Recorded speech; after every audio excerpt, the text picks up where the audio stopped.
everybody. Welcome to the podcast today. My name is Kyle Hackbarth, owner of James Marketing Company, and I'm here with... Hi, I'm Terra Fletcher, Fletcher Consulting. I'm a fractional CMO, and we're excited to talk about social media today. Awesome. So social media is probably one of the most important things, I would say, in marketing nowadays. You know, maybe 10 years ago, you might have said something different. But nowadays, I think it makes a huge impact on whether a business can succeed or not succeed.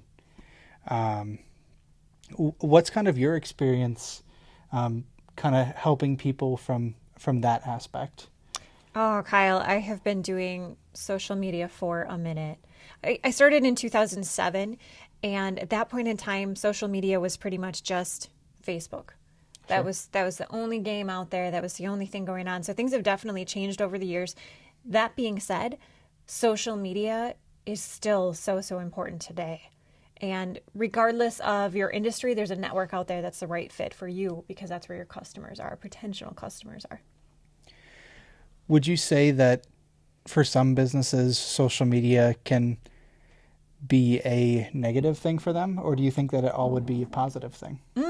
Good question. I think where the negative is when you're not doing it right. Sure. Or not in the right place. You know, that's any marketing, right? You have to know where your audience is.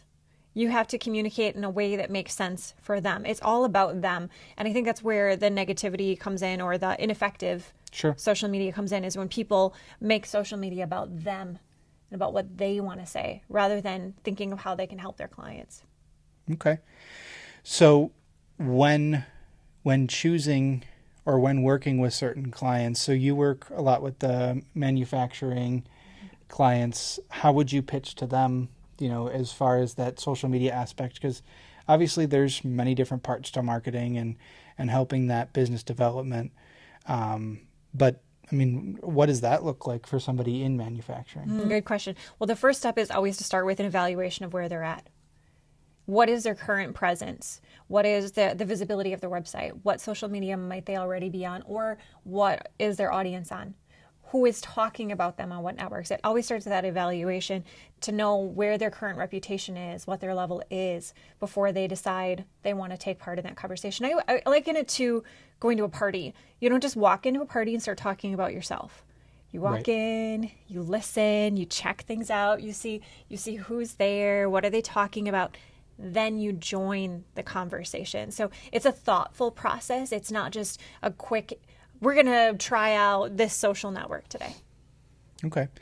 And I think one of the most important things too is, like, kind of to your point with the, you know, if you're not in the right place and you're trying to grow an audience, you're going to have the wrong people following. You know, you can post all the comedy content you want, post all the promotional stuff, but you're not going to get that correct output. A lot of the things I tell people I meet with, clients, or even leads that I meet with, is that social media is not your full answer. It's a really good sales funnel. So looking in at those individual things of, like, what's really working well. 90% of my clients tell me that they feel that a lot of their lead flow or their customers come from referral. Mm-hmm. And so, you know, heavily what we focus on is, like, how can we elevate that referral base, make it even better, and use social media as a funnel. Yeah. You know, I like to say that social media is simply an extension of that word of mouth. Right. We know nothing is going to beat word of mouth. Nothing is going to beat referrals from your current clients. But social media is just a way to extend that conversation. Right. Absolutely. And, you know, we've seen so many huge results from that word of mouth of having that consistency in the social media. You know, a really good example is my balloon twisting client, Festive Balloon. She made a ginormous 12-foot tall balloon chicken. That's so cool. But it was something. It was based on referral, and we ran an online advertisement probably about 6 months ago, and whether it was the HR manager that saw, the post, or it was the, one of the employees of the HR manager saw us posting about, certain business development strategies by using balloons. We ran an advertisement. It was, does your CFO know that having the right balloon decor can improve employee retention? That's so fun. I love it. Yeah, and so it wasn't targeting the exact CFO. What it was targeting is the employees of the CFO. And a good CFO or a good HR manager or a good leader will listen to their employees and say, you know what? Yeah, we should have these different fun events in there, or different balloon decor or whatever. And did that person contact right away? No, but what they did is they gave Festive Balloons a follow, and whether that's, like I said, the CFO or the employee, they made a really, really big impact on them, and she ended up getting that account of Dave's Hot Chicken. So every time they open up a new Dave's Hot Chicken, they know who to call to build that 12-foot chicken. Yeah. It's the same thing with maybe that owner of Dave's Hot Chicken or that franchise owner or whatever is friends with, another, place. I know that they have close ties with Qdoba. If they're not owned by them or not, I'm not really sure. But yeah, I mean, the sky's the limit with that referral base. And so, you can utilize those online advertisements and do those kind of things and really make that grow. Yeah. Well, a couple of the things that resonate with me from that experience are, you mentioned the consistency. That's so important. That's another thing that I see businesses struggle with when they try to do it themselves. They try to do it in-house because they don't have the capacity to support that consistency of message in the right way. So that is so important. I like to compare it to working out or eating good food. A little bit here and there isn't going to get the job done. Right. You have to build consistency to see results. So that is so important. And then the other thing is the audience. And I think it's so interesting that you targeted employees of the CFO, or in another case, in the HR manager, because sometimes they are a little bit more accessible than maybe the person we think we want to have a conversation with. But you're right, because the ones who are going to take that message up the line, the chain of command, as it were, that's going to be the leader you want. The one who's willing to take input and willing to take feedback too. So that's a really neat approach. I like that. Yeah. I actually got that approach from Gary Vee. Of course. He talked about, he's like, if you post this video, does your CFO know that blah, blah, blah, blah, blah, blah, blah? Or does your, CMO know? Or does your, whatever, know about this? He goes, I guarantee you will get people to contact you. That's so cool. But yeah, I mean, it even comes back to like how I market my own marketing company. I'm going places where, for example, a chamber of commerce. You go there, you're trying to network with people, but those people are there to grow their business. And so if you can kind of show them, it's way better to show than to tell. I can tell somebody over and over and over what I do, but if they don't see the work or they don't see results, meeting the client, meeting the customer, meeting the business where they're at, is really, really important to me. But it's also the right thing to do. And that's kind of what we're all about. Yeah. Well, and what I like about that process is it really aligns with the marketing and the sales process as a whole. We're doing the same things for ourselves as we're doing for our clients, and they're transferable skills. They work in the balloon twisting case as they work for me for manufacturers. It's very similar process. You've got the evaluation of where they're at, identifying the opportunities, making sure you're communicating to the right audience. Let's talk about maybe that communication piece for a minute. What are the key messages that you help your clients to understand they need to get out to their audience? Yeah, I would say some of the main messages is why. When there's a product that you're trying to sell or a service you're trying to sell, why do they need it? How can it benefit them? If somebody provides a better service and it costs a little bit more comparatively to the same service from somebody else, but they know that they're going to be taken care of, they know that they're respected, customers are 10 times more likely to purchase that product. Yeah. I read a statistic that, like, for example, for a grocery store, I'm a little biased because I do have a retail background, but 90% of customers who go back to a grocery store go back because of the way they're treated. Not because of, the quality of the food. Yeah, that's a great thing to have, but it's, 90% come back because of the way they're treated. 10% come back because of the food that they serve or whatever like that. Yeah. So looking in at, the customer journey of like, how can we better, better the service for the client. And,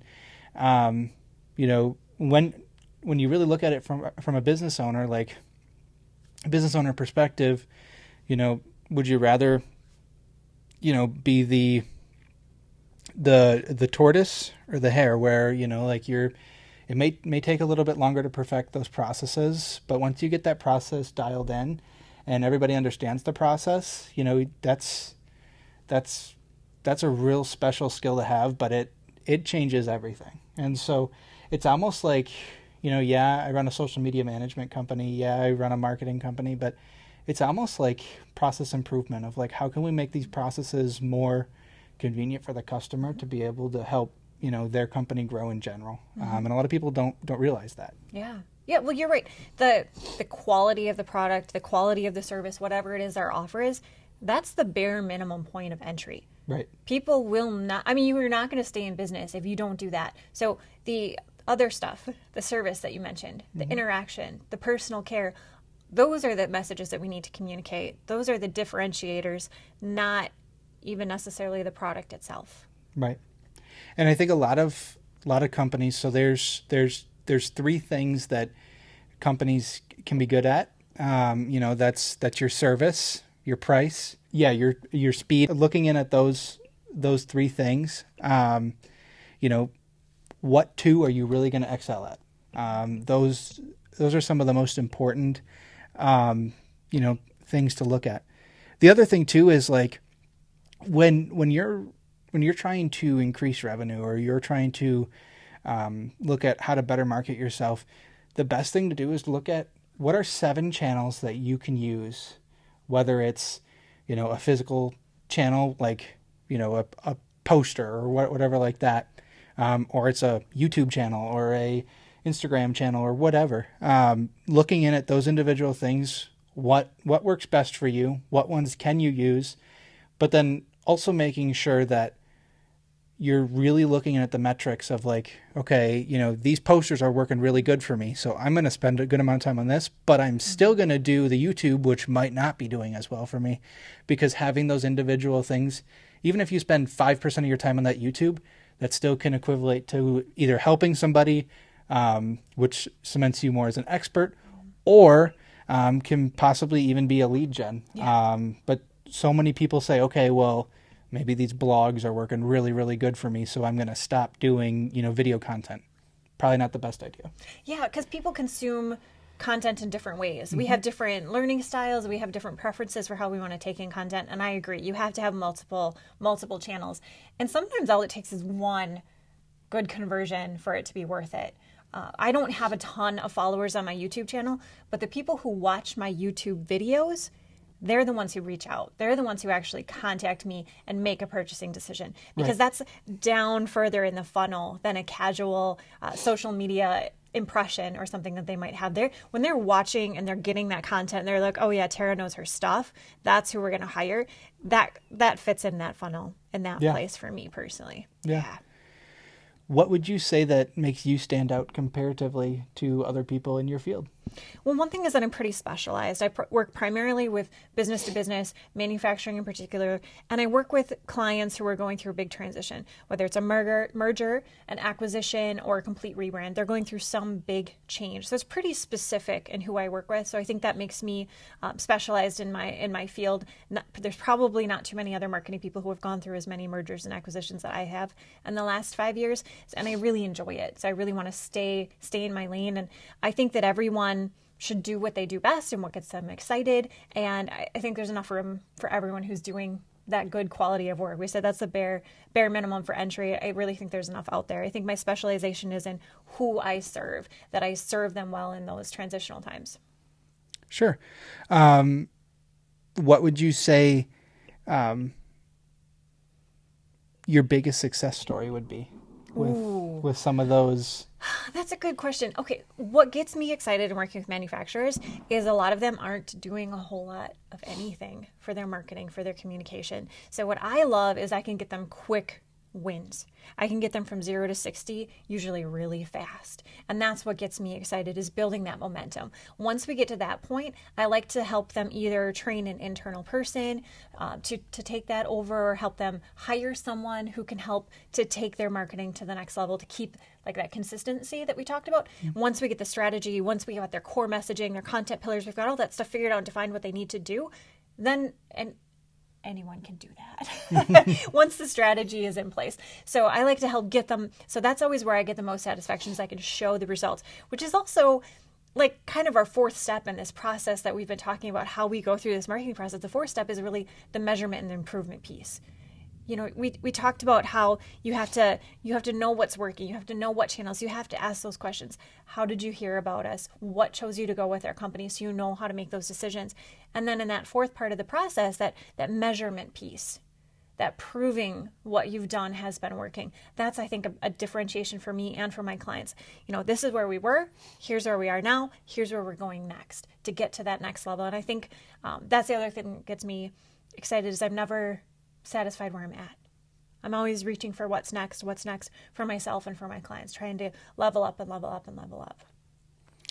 Would you ever say that there's times where you've seen like a huge increase for the company in revenue, and you even have those systems in place where, you know, hey, how'd you find us, whatever like that, and it doesn't come back as like the exact metric that like you thought it would be? Like, sure, maybe you went really heavy on, you know, let's just say, for example, newspaper ads or whatever, you know, but the metric comes back to it's something totally different. But you're like, this is definitely because of what we've been doing.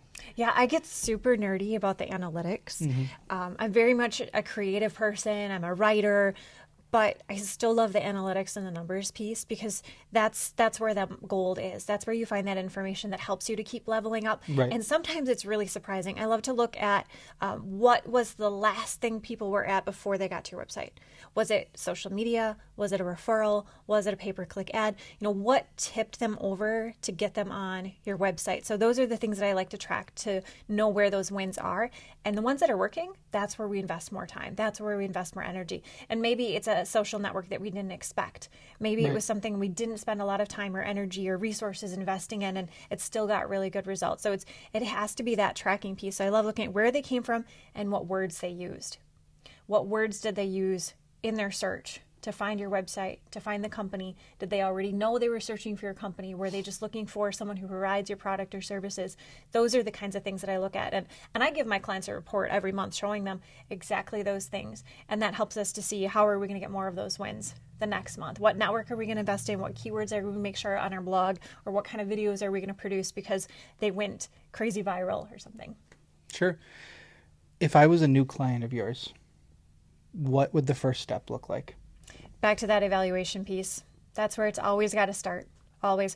Before I even commit to working with a new client, I take a look at what their digital reputation is. That's where I specialize, the digital reputation side of things. What is their digital reputation today?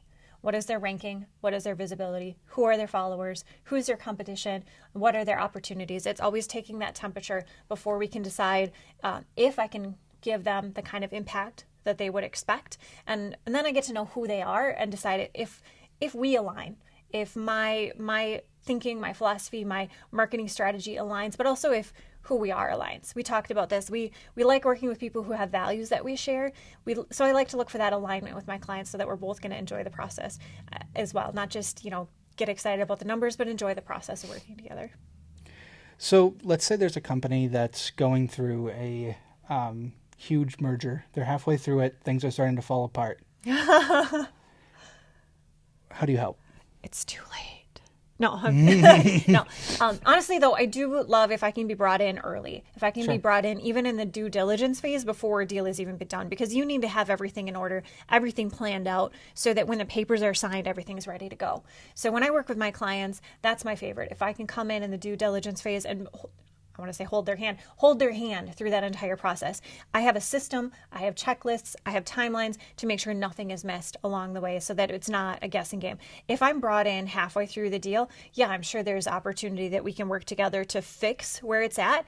It would still start at that evaluation phase. Okay, what's really happening? What's the reputation? And then it feels more like damage control. That being said, I'm really grateful for the connections that I have too. I'm a member of the Public Relations Society. I'm going to have connections there who can help me with the PR side of it. I have, folks like you and other specialists, graphic designers who I work with, videographers who are different specialists in their different areas. So I would call in all of the people I know to help support me, especially if it was something where we had to act really quick to try to get something fixed, turned around, move forward in the right direction. That's an all hands on deck kind of situation. Sure. What companies, if you can say, what companies have you worked with that you think would be your biggest success story? I'm really proud of the work that I've done with the CA Lawton company that's based in De Pere, but now actually they're a family of foundries. So I've been able to work with them for nearly a decade. Wow. And help them grow. And I'm so grateful for the experience I've had with them. Alex Lawton is really good CEO there, and he's allowed me a lot of freedom to try new things. He'll tell me to run fast and break stuff. So that has been such a gift to be able to work with an organization that trusts me and has taken me along through many, many mergers and acquisitions already. That's awesome. What does the next 10 years look like for you? 10 years? I don't know what I'm doing tomorrow. 10 years. Okay. Well, shorter term right now, one of the things that I'm really excited about is my next book. I'm working on my 4th book, and it's about aligning those values in marketing to communicate your messages more effectively, to find the right people to hire and for your customers. So that's something I'm really excited about. I do enjoy the teaching and speaking and educating side of things and what I do. So I hope that side of my business continues to grow. But otherwise, honestly, I'm loving what I'm doing in the fractional CMO world. I love working with manufacturers. I love working in B2B. I love helping people through those transitions, the mergers, the acquisitions, the rebrands. I see myself staying in that place 10 years from now. How that might change. One thing that I'm excited about is my 16-year-old has been working with me a lot. That's super fun. So maybe that'll be an entirely different relationship down the road as he grows his skills and gets more adept at what he's doing. But he's already building websites and editing videos, and he's taking coding classes and photography classes, and he's a very motivated 16-year-old. You better believe I got him working all summer now that he's done with school. So I think that's probably one thing that I'm really excited is to see how that develops. If we have a chance to continue to work together, I would love that. That's fantastic. Okay, one last question for you. You ready? Sure. What do you want your legacy to be? Okay. When you asked me that question, where I went in my head was it 2019? I had this, I was driving to a doctor's appointment on Highway 29, and it was like January, February, and the roads are bad. And I should have rescheduled my doctor's appointment, but I already rescheduled it once. I didn't want to do it again. So I went, even though the roads were bad and I had to take the highway. I was driving and I saw this big puddle of slush up ahead. I knew I was going to hit it. I knew there was not much I could do. It was too late. So I took my foot off the gas. I did not slam on my brake, but I got pulled in the slush. I lost control. I ended up hitting a semi at highway speeds on Highway 29. It was awful. I'm very fortunate that I wasn't more seriously hurt, but it shook me up. It made me think about life. It made me think about what I was doing. And and I would never want that for anyone else, I like to share that story because it made me stop and think about that and what I was leaving behind. So one thing that I didn't do was my first book was sitting on my computer, finished. And I never shared it. I never put it out there. And unfortunately, it took me getting hit by a semi to realize I can't do that. I can't not share what I have to offer. So for me in that moment, it was my first book. It was allowing myself to be vulnerable enough to just put it out there, to share it. And I think a big part of my legacy that I want to share is continuing that process. I think about how much I've learned since then, where I'm at now, what I'm going to do with this 4th book. I'm so excited about, like, this is the book. It's that legacy piece is always sharing and moving forward and doing what's next and leaving the best that I can behind. That's awesome. Thank I you. mean, not awesome that you got in a car crash, but awesome. Yeah, thank you. Thanks, guys, for watching today's podcast. Make sure to subscribe.